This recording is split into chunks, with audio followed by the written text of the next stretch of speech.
5 способов, как поставить нарцисса на место. Представь себе такую ситуацию, что ты общаешься с человеком, у которого есть вот эти вот нарциссические черты такого токсического размаха, который тебя постоянно эмоционально разрушает. И ты не можешь просто с ним перестать общаться. Это, скажем, твой партнер или там, не знаю, кто-то из родственников или кто-то там с работы. То есть такой человек, который остается в круге твоего общения, но он тебя разрушает. Меня зовут Евгений Масеев, я психиатр и психотерапевт. И сегодня мы с вами разберем 5 способов, как поставить нарцисса в твоем окружении на место так, чтобы он общался с тобой по твоим правилам, а не по его правилам. И чтобы он перестал тебя разрушать. Если эта тема интересна, ставь под видео лайк, подписывайся на мой канал, и мы начинаем. И первое, тебе нужно ограничить любое эмоциональное вовлечение в контакт с таким человеком. Если в круге твоего общения есть нарцисс, и тебе приходится с ним общаться, то никто не говорит, что тебе нужно с ним как-то вот эмоционально общаться, что тебе нужно как-то ему сопереживать, что тебе нужно с ним вместе радоваться, или там, не дай бог, его отдельно радовать. Тебе нужно с ним общаться только вот по делу. Предположим, есть какой-то сотрудник, который каждый раз, когда вы встречаетесь, начинает говорить на какие-то ненужные тебе вообще свои личные темы, вызывая в тебе жалость. Или, скажем, он вызывает в тебе раздражение и наблюдает, как ты это раздражение в себе подавляешь, а он при этом как-то вот продолжает тебя так подкалывать. Ты знаешь, что этот человек меня разрушает, и когда он в следующий раз подойдет ко мне, чтобы о чем-то со мной поговорить, я буду отвечать так вот формально. То есть ты выбираешь стратегию серого камня и общаешься с таким человеком максимально формально, безэмоционально. Потому что нарцисс питается эмоциями. Он старается вас вызвать на какие-то неприятные для вас эмоции и почувствовать таким образом, что вот, я эмоционально как-то вот этого человека могу контролировать. Пусть он вас не контролирует. Если вам и нужно с ним общаться, то общайтесь с ним только в той мере, в которой вам минимально необходимо с ним общаться. И вторая важная вещь, тебе нужно удерживать свои личные границы. По поводу личных границ есть такое заблуждение, что вот когда ты с нарциссом общаешься, личные границы должны представлять из себя такую непроходимую железобетонную стену, без окон, без дверей, ты просто с человеком не общаешься. Но если тебе необходимо с ним общаться, потому что это родственник или какой-то сотрудник по работе, или, скажем, это мужчина, который отец твоего ребенка, ты с ним как с мужчиной общаться не хочешь, но как с родителем, как с отцом твоего ребенка тебе нужно с ним общаться. Тогда вот эта идея, что личные границы должны представлять из себя стену непроходимую, она как бы немножко не работает. Так вот, здоровые личные границы — это такая вот стеклянная, но очень прочная стена, где есть дверь, и ключ от этой двери есть у тебя.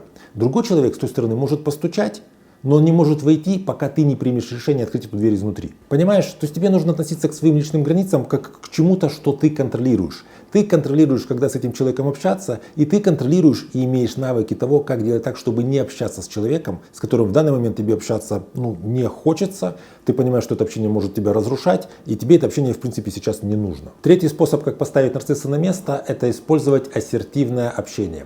Ассертивность — это такой способ общения, когда ты, с одной стороны, не проваливаешься в пассивную агрессию, с другой стороны, твоя агрессия остается здоровой и экологичной. Ты во время ассертивного общения используешь я-сообщение. Ты говоришь о том, что тебе хочется или что тебе сейчас не хочется. Дело в том, что взаимодействие с нарциссом часто бывает так, что из-за того, что он много раз вот как-то нападал, ты много от него натерпелась, ты потом начинаешь нехотя использовать какое-то пассивно-агрессивное поведение. Там я обиделась, там я сама как-то опоздала, там я, не знаю, сама как-то саботирую какие-то совместные договоренности. Другая крайность — это срыв. Когда ты срываешься, начинаешь вести себя так неэкологично агрессивно. Начинаешь кричать, начинаешь выходить из себя, не знаю, начинаешь там браниться, угрожать. То есть такой тип общения тоже не очень хорош, потому что если ты нарвешься на человека, который позубастее, так сказать, и пасть у него побольше, чем у тебя, то он может тебя, так сказать, перекричать. Ассертивное общение — это такая ситуация, когда я использую свою агрессию здорово и экологично. Я тебе говорю о том, что я хочу, очень твердо, очень понятно, очень недвусмысленно, удерживая и свои, и твои границы, и при этом добиваясь того, что мне нужно. И четвертая вещь: если тебе приходится много общаться с нарциссом или с нарциссами, несколько человек у тебя есть в кругу общения, тебе нужно, конечно, много внимания уделять своей самоподдержке. Тебе нужно много внимания уделять каким-то социальным активностям, может быть, общению с какими-то экологичными, такими нетоксичными людьми. Именно поэтому, если, например, ты находишься в отношениях с нарциссом, то когда вы вместе идете куда-нибудь на какой-то праздник, не знаю, семейный ужин, куда-нибудь на какую-то вечеринку, он там просто выходит из себя, потому что ты там получаешь поддержку. Он чувствует, что он тебя теряет, потому что там тебе хорошо, ты общаешься там с нормальными, здоровыми людьми, и в этой ситуации он себя ведет, как, знаете, вампиры, которые на солнечный свет попал. Почему? Потому что ты сейчас получаешь ту поддержку, которая позволит тебе позже противостоять ему в его этих каких-то манипуляциях. Потому что ты сейчас занимаешься самоподдержкой. И пятая вещь, которая вам понадобится для того, чтобы поставить нарцисса на место: вам нужно исследовать последствия его действий. Грубо говоря, когда мы общаемся с людьми с такими вот нарциссическими чертами, поскольку они себя ведут немножко так регрессивно, как дети, мы часто принимаем решение, что ладно, проехали, ладно, не обижайся на дурака там и так далее. То есть в результате мы как будто бы прощаем нарциссу его какое-то поведение.